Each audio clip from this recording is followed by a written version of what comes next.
is clearly demonstrated in your manifesto and your beta plan.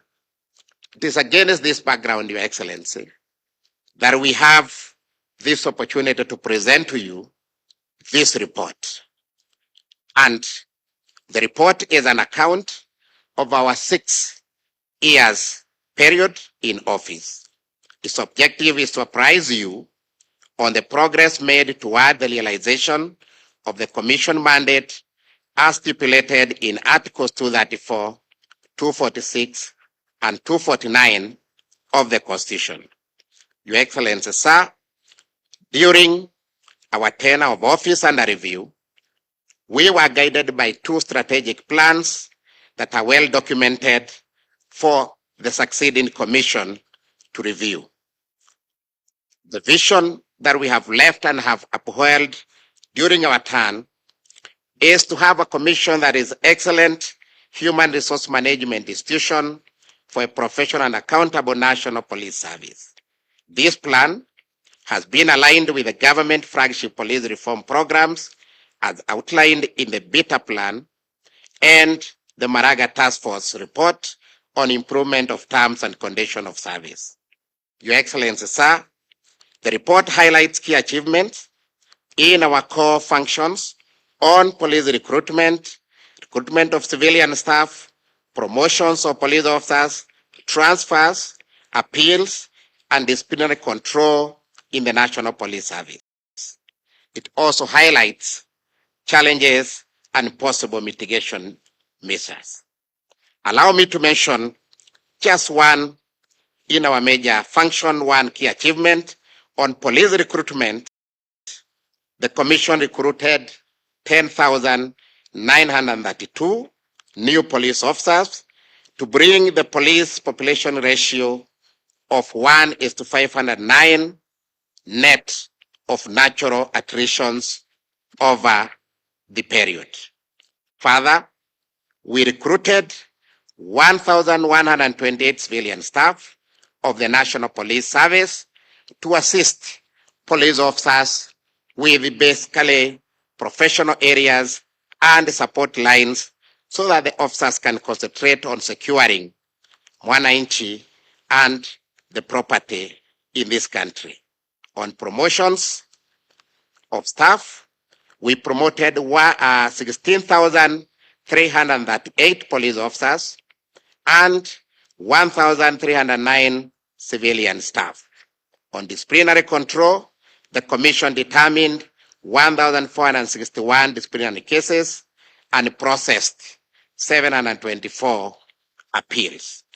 Your Excellency, sir, on police recruitment, as we live, the Commission has designed an automated police recruitment information technology system that will reduce drastically human contact and interaction during the entire process of police recruitment. The system has mapped corruption-prone stages in the process of recruitment, such as manual shortlisting, academic document examination, medical examination, and has devised an intervention that will reduce vulnerability to corruption for youth seeking police jobs. Your Excellency, sir, this is in our effort to respond to your directive that no citizen of Kenya will sell their land, their livestock, properties, in order to get an opportunity to be enlisted in the National Police Service. Finally, Your Excellency, sir, the Commission has had an opportunity to present the police online recruitment module to the Cabinet Secretary, Minister of Interior and National Administration, and we are convinced that the online system is mission ready for application in the next police recruitment exercise. Your Excellency, sir, on this one matter of police remuneration and other terms and conditions of service to boost morale of police officers, the Commission, as we exit, we have left phase 1 and 2 of the salary increment implemented. This has moved the basic salary of a police constable at entry of notch 1. Notch 1 is year 1 of a police constable, and in that rank, if the officer must serve longer, can serve up to 20 notches, which has an increment every year. But at entry, we've moved the constable from 21,645 to Kenya shilling 25,645 basic salary without other allowances.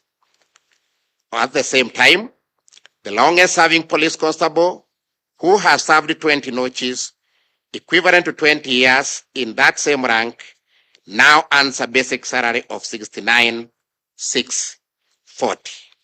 Similarly, for senior officers, the basic salary of a senior assistant inspector general, SAIG, was increased from Kenya shilling 200,809 to Kenya shilling 221,915 per month, with again the longest serving SAIG earning up to the highest notch of 409,365 per month. Your Excellency, sir, as the curtain comes down for this second commission, we leave behind implementation of phase 3 of the salary increment, which is supposed to raise the basic salary of police constable to 29,645 per month. In conclusion, Your Excellency, the numerous governance issues, as I mentioned, during the commission tenure of office has led to a few downtimes in our 6 years, whose net effect could be loss of time for delivering services, and this is something that we've observed, and moving forward, this can be avoided. Your Excellency, sir, indeed in our balance sheet of time utilization, the Commission have delivered much more output during your government administration than previous. This is due to your focused leadership and resolve to allow independent institutions to perform their constitutional mandate. Your Excellency, sir, as we exit office, on behalf of these commissioners, I promise we shall remain true to our oath of office and the official secret act that we have signed on anything that may have come to our knowledge while on our tour of duty in your government. The commissioners you see here, sorry, Your Excellency, I'll end by introducing them, are still vibrant, Your Excellency, still fit for purpose for any national duty in a public service. And we have resolved to remain loyal and will continue supporting your government agenda. Your Excellency, sir, when we were leaving office, I asked them, why are they very smart today? And they told me, other than present the report, they are also seeking a job. So as we go to the jobless corner, that place is not enjoyable, Your Excellency.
Your Excellency, sir, as we conclude this ceremony, I most humbly invite His Excellency the Deputy President, who is charged with liaison of constitutional commissions and independent offices, to convey a message of goodwill to the outgoing commission, and thereafter invite Your Excellency to make your remarks.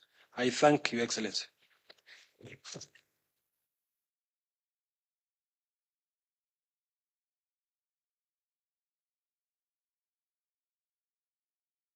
Your Excellency the President,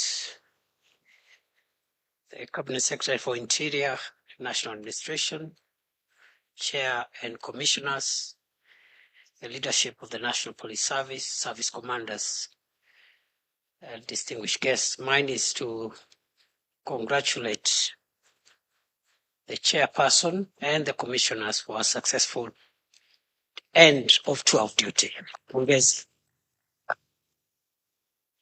Starting a mission is not a guarantee of completion. So we congratulate you and wish you well in your next assignment. And the second thing, Your Excellency, I want to say before I invite you is to say how proud we are to see the transition of our institution's leadership from one administration to another, from one leadership to another. And I think today's event is a testament that our institutions are properly working and that we have come of age as a democracy. And therefore, this ceremony of the chairperson and the commissioners of the second cohort of the commission leaving office and presenting an exit report to you goes a long way in underwriting our progress as a democracy, and it shows that we've come of age. Lastly, Your Excellency, is to mention that I think this commission has grappled with very, very challenging issues of reforms in the National Police Service and also the relationship between themselves and the leadership of the command of the service. And I think they have, between the two sides, I think a lot of maturity has been shown, a lot of restraints, and I think going forward, the next commission will find it much easier to carry out its mandate without interrupting the operational space of the police service and its command.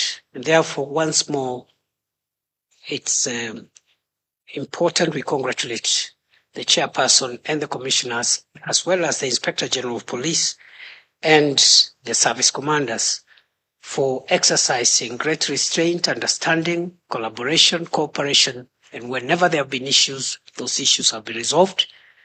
And as a result, we look forward to implementing the task force report of the Maraga task force, as we also look at meeting the UN targets on police to civilian ratio. I think, as the chairperson has said, we are now at 1 to 509. The UN ratio is 1 to 450. We are not very far off, but nothing prevents us from meeting the UN standards. With those many remarks, it is now my pleasure to request that we be upstanding as I invite His Excellency the President to address us. Welcome, Mr. President.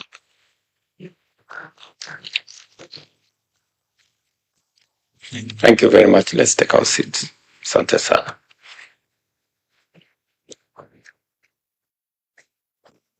Your Excellency, the Vice President, Deputy President of the Republic of Kenya, Professor Kithure Kindiki, the leadership of the National Police Service Commission, distinguished ladies and gentlemen, it's my great honor and pleasure to receive the end-term report of the Second National Police Service Commission, marking the culmination of 6 years of dedicated service in advancing the professionalism, accountability, and efficiency of the National Police Service. The work of this commission has been and remains critical in strengthening and the foundation upon which our police service operates, ensuring that our officers are well recruited, fairly and on merit promoted, and adequately supported to carry out their constitutional duty of maintaining law and order and protecting the lives and property of all within the territory of our country. As you conclude your term report, your term today, I commend your contribution, Chairman, and your team to the police reform agenda and the human resource management of our law enforcement officers. Your stewardship has yielded remarkable and undeniable improvement on recruitment processes, career progression, and discipline enforcement, and the welfare of our officers. The automation of police recruitment, as you have explained broadly, the expansion of civilian staffing to improve service delivery and to tap into professional capabilities, the determination of promotions of thousands of officers and the review of remuneration are just a few examples of your impact and your legacy. Beyond these achievements, the Commission has also played a crucial role in strengthening governance structures within the National Police Service by ensuring transparency, fairness, and accountability in decision-making, the decentralization of human resource services, the establishment of a contributory benevolent fund, and the pursuit of a fair and competitive mortgage scheme for officers reflect commitment of improving the welfare and dignity of those who serve in uniform. Even as we acknowledge these successes, we also recognize the challenges that remain and demand our urgent focus and attention. Issues such as irregular police recruitment, budgetary constraints, and the need for a sustainable police welfare program must be addressed without equivocation. These are matters of national interest, and the government of Kenya is fully committed to implementing reforms that will ensure a motivated, well-resourced, and professional police service. The recommendations outlined in this report will be taken seriously, and I'm happy that you have presented copies to both the Deputy President and the CS Interior as the people who will take the front line. And they will integrate them into our broader security sector reforms, ensuring that our officers continue to serve with integrity, professionalism, and dedication. The security and stability of our nation depends on a police service that is not only well-trained and well-equipped, but also adequately supported and sufficiently motivated. To you, the outgoing members of the National Service Commission, of the National Police Service Commission, I extend my very sincere gratitude for your service to this nation.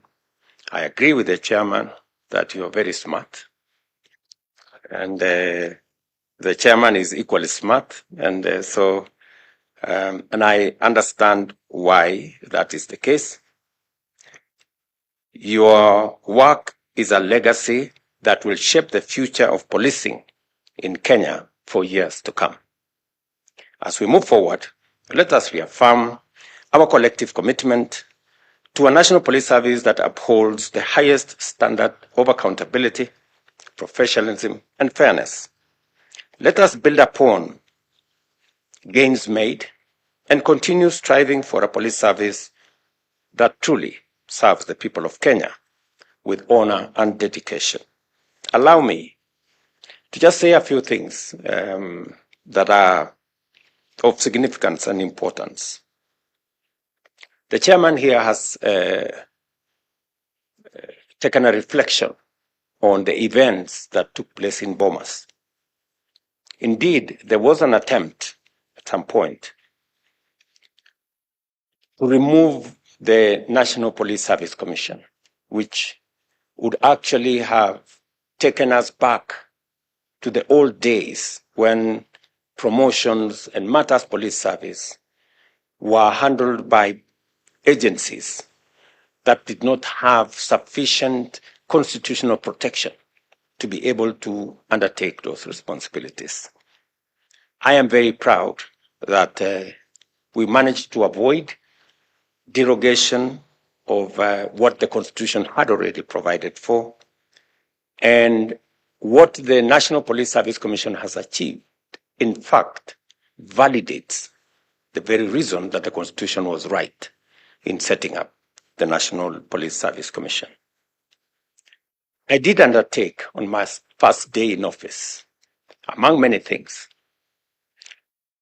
to reinstate the operational and financial independence of the National Police Service, because it is not just important, it is necessary, but in my consideration, it was what was going to make the difference between running a professional police service and one that is influenced by other considerations.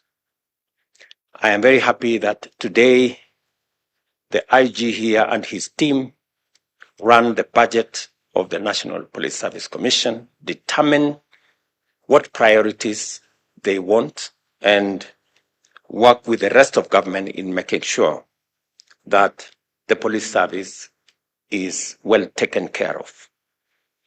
I did also undertake, subsequent to the financial autonomy that was so important to the National Police Service Commission, that the government of Kenya was going to undertake a robust modernization program to equip the National Police Service with modern equipment and to ensure that the National Police Service, the men and women who serve in difficult situations, risky and dangerous situations, have the protection of and use of the most modern equipments.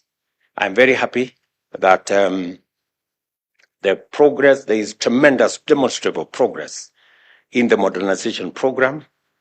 And my commitment is that we are going to accelerate that modernization program so that we can make sure that every police officer that puts their life on the line has the protection, has the necessary equipment, and has the backing of the government of Kenya. I also want to say that in that whole program of modernization,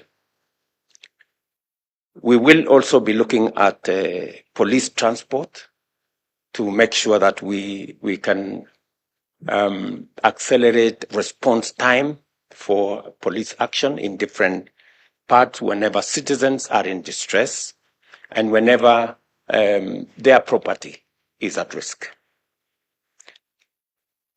The fourth issue I want to say is we undertook to look at the terms and conditions of service of our policemen and women.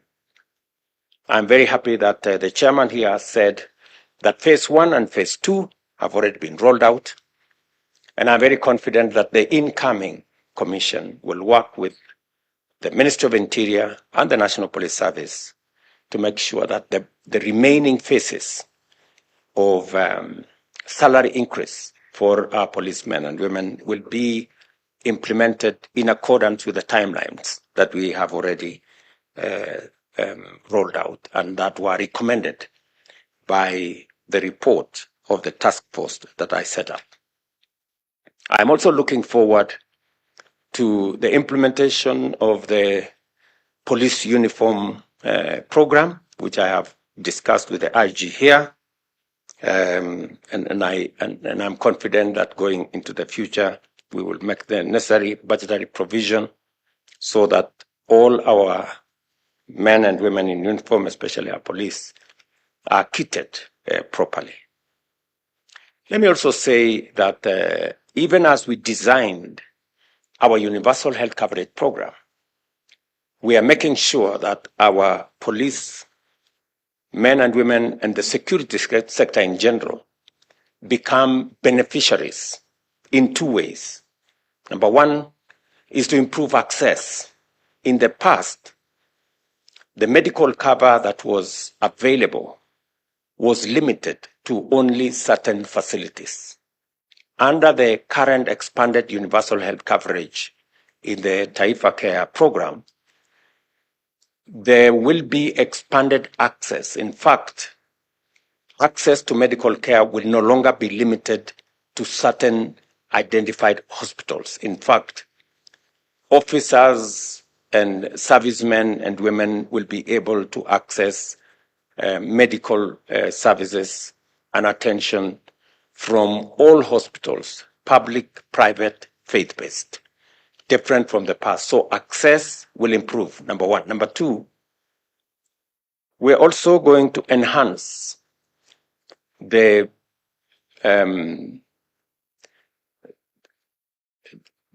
service, to broaden access of different medical services. We are standardizing the whole medical scheme to make sure that while today the police service enjoy a lower facility than other public servants, under the new universal health care program, all officers on job groups that are equivalent will get the same medical facilities made available to them under the new program. And finally, as part of our housing program, we have rolled out a program on ensuring that we have institutional houses that will be funded by our housing levy resources. We have many police stations that have now been built. We are rolling out the buildings for housing for our officers across the country, and not just the police, but also the military, the prisons, and others. And under the housing program, we will be able to afford decent housing facilities for all our security men and women. So as we do it for the rest of the country, we are not leaving behind our security men and women. I am very confident that going into the future, we will have a much more professional, a much more dedicated and a well-resourced police service as we make their terms and conditions of service better. It is, of course, the expectation of the people of Kenya that as we extend resources in salary, in improving housing, in improving medical care, that the people of Kenya will equally be entitled to professional service that is fair, that is world-class, and I am looking forward to the leadership of the IG and your team to make sure that the people of Kenya get what they expect of our policemen and women. To Kinuthia and your team, congratulations on the service you have extended to the people of Kenya. On behalf of our policemen and women, on behalf of the people and government of Kenya, I want to say asanteni sana for a job very well done. We look forward to working with you in your next calling, in your next assignments. I know you have said that you don't mind getting new assignments. I have too many young people to to look after before you. But I know there is also always a balance between the energy, the knowledge, the expertise of young people, and also the experience of the younger members of our society. So as we keep balancing those attributes, I'm sure we will find a place that your experience, your knowledge, your understanding will be useful for the nation. And we will surely tap into your experience of the national anthem as our conclusion prayer. The anthem.